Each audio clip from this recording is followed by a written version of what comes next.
東京大会は本来であればスタジアムが満員となり、地域も一体となってスポーツの力を実感するまたとない機会となるはずでした。しかしながら新型コロナウイルス感染拡大に直面し、極めて限定した形での大会開催を余儀なくされたことは大変残念であります。大会を楽しみにされていたチケット購入者の方々はもとより各地域の皆様には大変申し訳なく思っております。直には憤りしかなくて、まずもう当然入れなくなった自分が現地で観戦できなかったこともすごい憤りを感じましたし、もう一番はなぜここまで引っ張ったのかっていうのがですね、直前すぎるじゃないですか。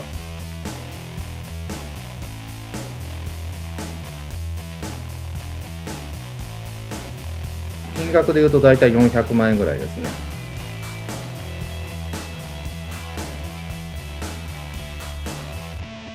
5月からしていて、いろいろそのギネス自体と折衝を重ねながら、今回東京オリンピックを全部予定通り観戦し終えたら、一応世界一になる予定だったということですね。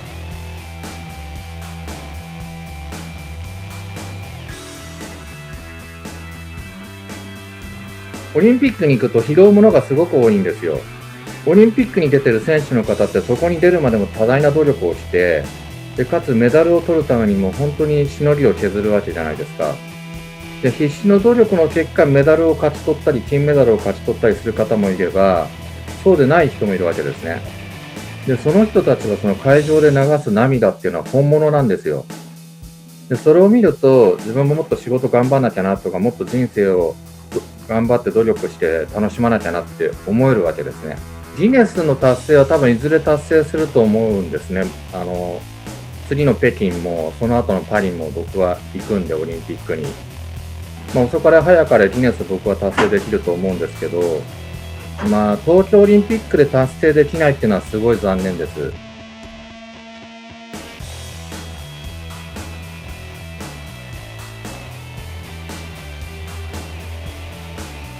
I think everything surrounding COVID, and in particular the dynamic around fans, where they started out thinking they were going to get fans, then the Japanese-only fans, and now potentially no fans at all. It just creates that uncertainty, and that's what athletes don't like. They like to know exactly what's going to happen, when they'll be racing, who'll be watching, those types of things, so that they can try and almost get on automatic pilot in the build-up to the games and do what they do best, which is perform. And any type of uncertainty, it runs the risk of throwing that preparation out.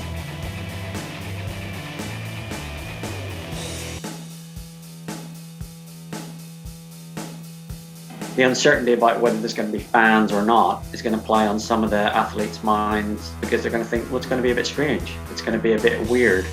And maybe for some athletes that's going to help them raise their game, because they won't feel the pressure of the fans, or it won't be a distraction. But for most top performers, it'll feel strange, and it may actually make them a bit concerned that they may not deliver their best performances, because often the fans bring the atmosphere, bring the excitement, and help athletes to bring their best performances on the night. Yeah, I mean, with COVID, obviously we've had some time to adapt to that in terms of training and preparation for competitions. But of course the Olympic Games is on a different scale to a lot of other competitions, and for some athletes it'll be the first time entering an Olympic village and performing on that level and that arena. So it's yet another thing that they need to deal with on top of that. So I think it'll be a real differentiator, and what I mean by that is the really well prepared athletes that are really well supported, they'll probably take this in their stride. But other athletes who are less experienced and have less support, then COVID could be the straw that breaks the camel's back, if you like, and they underperform.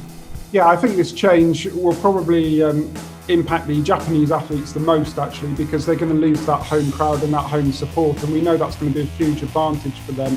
So without having their home fans, their performances could suffer.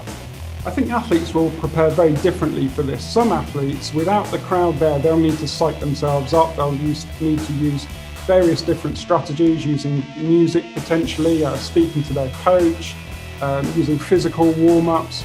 All of those types of things will get their heart racing and get them psyched up.